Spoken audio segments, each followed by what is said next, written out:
everybody, it's Marcia from Oils and Wellness with Marcia, and we're almost finished with this book, Finding Balance in an Unbalanced World.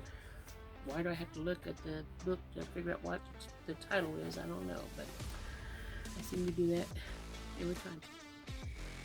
Today we're going to talk about Sometimes a Door Closes by Sharon Lechter. In 2007, I was at the height of my financial success and should have felt great, on top of the world in fact. But I was miserable instead. Each morning, I would ask myself, are we still making a positive difference in people's lives? And because I could still say yes, I chose to stay in the business relationship that was destructive to me,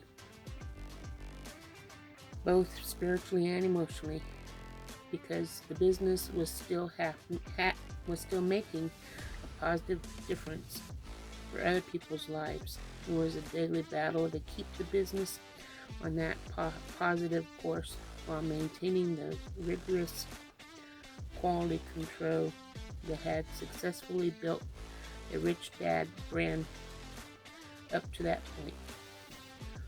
What was good for others was killing me. My life's mission was to teach financial literacy and provide education and tools to help people take control of their personal financial lives. As co-author of Rich Dad, Poor Dad, and co-founder of the Rich Dad organization, I thought I had found my life's work, my legacy, building the company as CEO over a 10-year period. Very exciting, because we saw people turning their lives around financially and building financial foundations for themselves and their families. Our first of 15 books, Rich Dad, Poor Dad, reached number 1 in the New York Times bestseller list and stayed there for over 7 years. I was involved in expanding the business by negotiating multi-million-dollar deals and publishing in infomercials, coaching services, and regional seminars. I loved what I was doing, and we were truly making a positive impact around the world. While originally aligned with the pattern of direction of the company, we started growing apart. They say success brings out more of who you truly are, and I find it to be true in our case. After 10 years of working together, our personal goals and missions had changed and were no longer congruent. In March 2007, I made the decision to leave the Rich Dad company at the height of my success. I have never regretted the decision to leave. No amount of success is worth putting your health and your principles at risk. I learned the costly lesson about the importance of taking care of myself. I'm extremely proud that we were created with those first 10 years of Rich Dad. But I'm even more proud of myself for deciding to leave what I did when I did, even in the face of not knowing what the future would hold for me.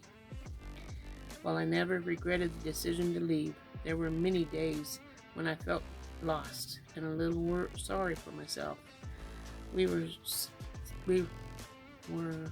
well set financially, but I was not quite sure what to do next. I would second guess certain decisions I had made along the way. My self-conscious was shaken. Then a few months later, the phone rang and my caller ID read White House. I was asked to be on the first ever President's Advisory Council for Financial Literacy, serving first President Bush, then President Obama. It was such an incredible honor. I would not have received that phone call that I had been had I still been at Rich Dad. I realized that you have to close certain doors in your life before others open or will open. A couple of months later, I received another phone call. This time it was from Don Green, CEO of the Napoleon Hill Foundation, asking me to co-author the first of what was becoming the first series, including Think and Grow Rich for Women. I could not have received this phone call from Don Green had I still been with Rich Dad. At Rich Dad, I realized there was a bigger plan unfolding for me. What I had seen as my life's work at Rich Dad, my legacy, which was actually just the first step to my journey in creating my life's work. Sometimes you have to close one door for the other doors to opportunity to open. Leaving a profitable business, making the decision to stand in your own space, and staying true to yourself in a huge undertaking, both spiritually and financially. It can instigate fear even in the most experienced individuals. The first period of my life we had facing the greatest heights of success, combined with the greatest lows of personal stress and business drama. I truly felt that the worst was over. However, there was a much bigger trauma waiting for me. In December 2012, I lost my youngest son. There truly is no greater pain. There's no greater dose of reality for understanding what is important in life. It is not the financial success. It is not the accolades. It is not living for the future. It was as if time stopped and stood still. It was as if the door of my life had been slammed shut. The very essence of my life was in question. Why am I here? Why my son? What more is there in life to life? What seemed like major issues were no longer major. What seemed like the most stressful situations no longer mattered at all. The anger at certain individuals who had caused me pain paled in comparison to the pain I felt when losing my son. It took a long time for me to feel again. The numbness was insurmountable. I would put on a strong facade and continue my work, but the emptiness inside was profound. Then one day a friend introduced me to the prayer of Jabez. Oh, that ye would bless me indeed and enlarge my territory, that your hand would be with me, and that you would keep me from evil, that I may not cause pain. 1 Chronicles 4:10, New King James Version. I started reciting the prayer of Jabez several times a day before each meeting, interview, or speech, giving up control to a higher power and asking that the words be provided to me and through me so that I could make the greatest impact. Having faith, whatever your belief system helps you through difficult times. Instead of just writing books that would be widely distributed or given speeches to hundreds of people at a time, my husband and I began serving and mentoring individual entrepreneurs looking to take their business to the next level. The emptiness in our hearts from losing our son will always be there, but our hearts began to fill with love and gratitude for the work we were and are still doing with those we mentor.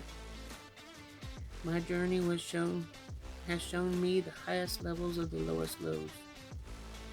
I have chosen to close doors, and I have faced doors that have been closed on me.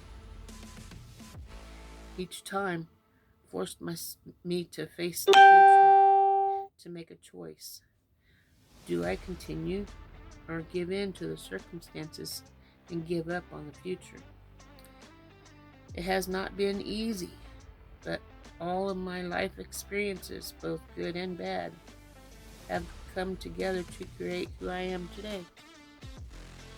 I have learned how precious our time on earth is. When asked what the meaning of life is, I am reminded of my father's words to me each night as a child. Have you added value to someone's life today? Each and every day provides us with the opportunity to choose how we live our lives. Living the life of our dreams is entirely up to you. Life is a great teacher if you listen.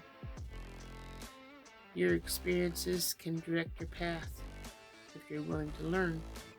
You may be able to avoid pain all along the way. And if you are open, the opportunities available to you may be bigger than anything you have ever imagined. Wisdom can also be learned from others.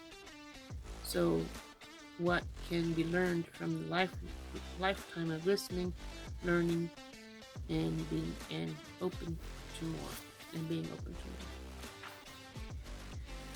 Tomorrow I will be reading Losing My Marbles by Charlotte Amdahl, Amdahl, and that's the one of the guys on here, Troy's wife or sister or daughter.